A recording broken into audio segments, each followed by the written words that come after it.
भारत ने अमेरिका को एक और बड़ा झटका दे दिया है और इस बार यह झटका सीधे अमेरिका की ताकत डॉलर पर पड़ा है। क्या भारत अब डॉलर को रिप्लेस करने की तैयारी कर रहा है? क्या इससे अमेरिका को बड़ा नुकसान होगा? और मामला शुरू होता है अमेरिका की धमकियों से। अमेरिका ने भारत को 2 अप्रैल की समय सीमा दी और कहा कि अगर भारत उसके नियमों को नहीं मानेगा तो भारी टैरिफ लगाए जाएंगे। लेकिन भारत चुप नहीं बैठा, बल्कि उसने एक ऐसा कदम उठाया जिससे अमेरिका को बड़ा झटका लग गया है। भारत अब मॉरिशस के साथ अपने व्यापार में डॉलर को हटाकर अपनी लोकल करेंसी में डील करने वाला है। अब तक दोनों देशों का व्यापार अमेरिकी डॉलर में होता था, लेकिन अब भारत और मॉरिशस अपने खुद की करेंसी रुपए और मॉरिशस रुपये में ट्रेड करेंगे। मतलब साफ है, भारत धीरे धीरे डॉलर की पकड़ को कमजोर कर रहा है। यही नहीं, भारत और रूस पहले से ही अमेरिकी प्रतिबंधों से बचने के लिए क्रिप्टो करेंसी का इस्तेमाल कर रहे हैं और तेल खरीद रहे हैं। इससे डॉलर की जरूरत भी और कम होती जा रही है। इतना ही नहीं, भारत ने अमेरिका को एक और झटका तब दिया जब उसने अपने फाइटर जेट इंजन प्रोजेक्ट में पहली बार रूस को टेंडर में शामिल कर लिया। पहले ऐसा माना जा रहा था कि यह डील अमेरिका को मिलेगी, लेकिन अब रूस की एंट्री ने अमेरिका की चिंता बढ़ा दी है। अब इसके अलावा भारत ने अमेरिका से तेल की खरीद भी कम कर दी और रूस से इंपोर्ट बढ़ा दिया है। यानी भारत धीरे धीरे अमेरिका की आर्थिक पकड़ को कमजोर करने में जुट गया है। लेकिन क्या यह सब भारत को भारी पड़ सकता है? क्या अमेरिका भारत पर और ज्यादा प्रतिबंध लगाएगा या फिर भारत इस गेम में और आगे निकल चुका है? इन सभी सवालों का जवाब समय रहते ही मिलेगा, लेकिन इतना तय है कि भारत अब अपने फैसले खुद ले रहा है और अमेरिका की धमकियों से डरने वाला नहीं है। दोस्तों, आपको क्या लगता है, भारत के इस कदम से डॉलर की ताकत वाकई में कमजोर हो जाएगी? कमेंट करके अपनी कीमती राय जरूर बताइएगा।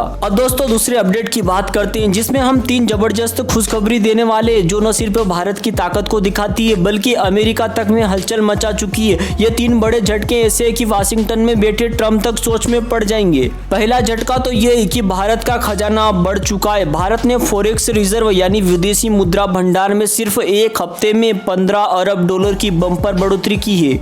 मतलब समझिए, सिर्फ एक हफ्ते में 1,44,000 करोड़ रुपए का इजाफा। इतना ही नहीं, यह रकम 100 से ज्यादा छोटे देशों के पूरे खजाने से ज्यादा है और अब भारत का कुल खजाना 654 अरब डॉलर तक पहुंच गया है। वहीं दूसरा झटका अमेरिका को ये लगा है कि रुपया अब मजबूत हो चुका है। अभी तक आपने देखा होगा कि जब भारत का खजाना बढ़ता था तो रुपया कमजोर हो जाता था, लेकिन अब इसका उल्टा हो रहा है। रुपया पहली बार 50 पैसे मजबूत हुआ है। मतलब साफ है, पहले $1 के लिए 85.7 रुपए देने पड़ते थे, लेकिन अब यह घटकर 84.90 तक पहुंच गया है। यह कोई छोटी सी बात नहीं है। पहले 50 पैसे मजबूत करने के लिए अरबों डॉलर खर्च करने पड़ते थे, लेकिन इस बार बिना डॉलर जलाए ही इतना रुपया मजबूत हो चुका है। वहीं तीसरा सबसे बड़ा झटका, दुनिया ने भारत की ताकत मान ली है। अब बात करते हैं सबसे धमाकेदार खबर की, जो दुनिया की सबसे बड़ी क्रेडिट रेटिंग एजेंसी में से एक है। उसने कहा है, मूडीज की हम बात कर रहे हैं, उसने कह दिया है कि भारत 2024 की सबसे तेजी से बढ़ने वाली अर्थव्यवस्था बनने जा रहा है। मतलब भले ही कुछ लोग भारत की ग्रोथ पर शक कर रहे हो, लेकिन सच ये है कि भारत 6.5% की ग्रोथ को भी पार कर सकता है। और अगर ऐसा हुआ तो अमेरिका और चाइना दोनों के लिए एक बड़ा झटका होगा।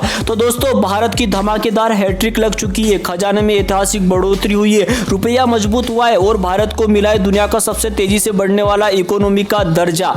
अब दोस्तों, नेक्स्ट अपडेट की बात करते हैं, जिसमें भारत और ब्रिटेन के बीच एक बहुत ही बड़ा फैसला लिया गया है, जिसमें लाखों भारतीयों की उम्मीद को झटका लगा है। ब्रिटेन की नई सरकार ने ऐसा कदम उठाया है जो भारत की फ्री ट्रेड एग्रीमेंट यानी FTA को मुश्किल में डाल सकता है। आखिर ये झटका क्या है? इससे भारत पर क्या असर होगा और क्या मोदी सरकार इसका कोई जवाब देगी? ट्रम्प की टैरिफ वार झेल रहे ब्रिटेन ने भारत की मांग ठुकराई है। कुछ समय पहले तक ब्रिटेन में ऋषि सुनक प्रधानमंत्री थे और उनके कार्यकाल में भारत और ब्रिटेन के बीच एक फ्री ट्रेड एग्रीमेंट पर बातचीत चल रही थी। भारत की सबसे बड़ी मांग थी कि भारतीयों के लिए वर्क वीजा और स्टूडेंट वीजा में आसानी हो जाए। मतलब ज्यादा भारतीय ब्रिटेन में जाकर पढ़ सके और काम कर सके, जिससे भारत की रेमिटेंस भी मिले। लेकिन अब ब्रिटेन में सरकार बदल गई है और केयर स्टार्टर की सरकार ने भारत की मांग को साफ से मना कर दिया है। अब सिर्फ टेम्पररी बिजनेस वीजा ही दिया जाएगा, यानी लंबे समय के लिए भारतीयों को ब्रिटेन में काम करने का मौका नहीं मिलेगा। और दूसरी बड़ी बात है, भारत को कितना नुकसान होगा इस चीज से। आप सोच रहे होंगे कि इससे भारत को कितना नुकसान होगा।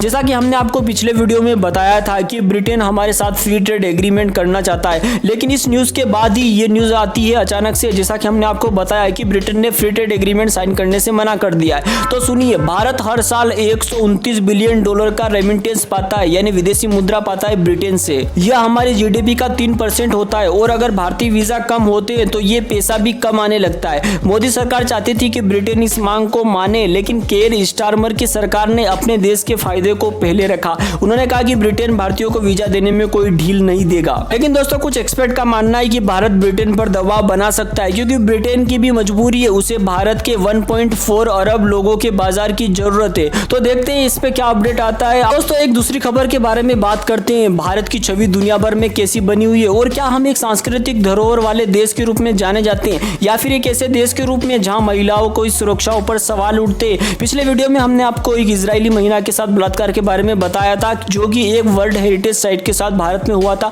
जिसको पूरे वर्ल्ड मीडिया ने कवर किया था। हाल ही में दिल्ली में एक ब्रिटिश महिला के साथ जो हुआ उसने पूरे देश को फिर से सोचने पर मजबूर कर दिया है। दोस्तों कहानी कुछ ऐसी है कि एक 24 साल की ब्रिटिश महिला भारत घूमने आती है। पहले वह गोवा गई, फिर दिल्ली पहुंचती है। वहां पर वह ऑनलाइन किसी से मिली, यानी वह किसी से इंस्टाग्राम के थ्रू उसकी बातचीत चल रही थी। तो वो लड़के ने उसको मिलने के लिए बुलाया, क्योंकि वो खुद ब्रिटेन जा नहीं सकता था। उस महिला को उसने ब्रिटेन से भारत बुलाया मिलने के लिए। अब वहां रेस्टोरेंट में जाना था या किसी होटल में जिसमें भी वह ठहरी थी, वहां वो व्यक्ति पहुंचता है। वह अपने दोस्त के साथ आता है, डिनर होता है, सब कुछ अच्छा चलता है। लेकिन शाम को जैसे ही वो अपने रूम में जाने लग जाती है, वो दोनों लोग उसके रूम में जबरदस्ती घुस जाते हैं और फिर उसका रेप करते हैं। अब इस घटना से दो बातें साफ होती है। अपराधियों में डर खत्म हो चुका है, क्योंकि कड़े कानून होने के बावजूद सजा मिलने में देरी होती है। कहीं ना कहीं सोशल मीडिया, पॉप कल्चर और भद्दे जोक्स भी इस मानसिकता को बढ़ावा दे रहे। सोचिए कुछ समय पहले 6000 रुपए वाले मजाक को लेकर सोशल मीडिया पर क्या क्या नहीं हुआ था। यह कोई साधारण जोक नहीं था जो रशियन वुमेन्स पर लगाया जाता है, बल्कि इसमें कई असामाजिक तत्वों को गलत मानसिकता का सहारा मिल जाता है। अब अंतर्राष्ट्रीय मीडिया इसे कवर कर रहा है और इसका असर होगा कि विदेशों में भारत की छवि खराब होगी। यूके, अमेरिका और दूसरे देश की महिलाएं भारत आने से पहले 10 बार सोचेगी। लेकिन भारत में तो बलात्कार के लिए कई कानून है, लेकिन फिर भी घटनाएं क्यों नहीं रुक रही। अब सवाल ये उठता है कि इसका समाधान क्या है। क्या हमें चाइना जैसे देशों की तरह कड़े कानून अपनाने चाहिए जहां दोषी को फांसी की सजा दे दी जाए, या फिर हमें अपने समाज में जागरूकता बढ़ाने की आवश्यकता है। या सिर्फ सरकार की जिम्मेदारी नहीं है, बल्कि हमारी भी जिम्मेदारी है कि हम अपनी सोच बदले, गलत को गलत कहे और कानून व्यवस्था को मजबूत करने की मांग करते रहे। मिलते हैं किसी नए वीडियो में, तब तक के लिए जय हिंद, जय भारत। वीडियो को लाइक और चैनल को सब्सक्राइब जरूर करिए।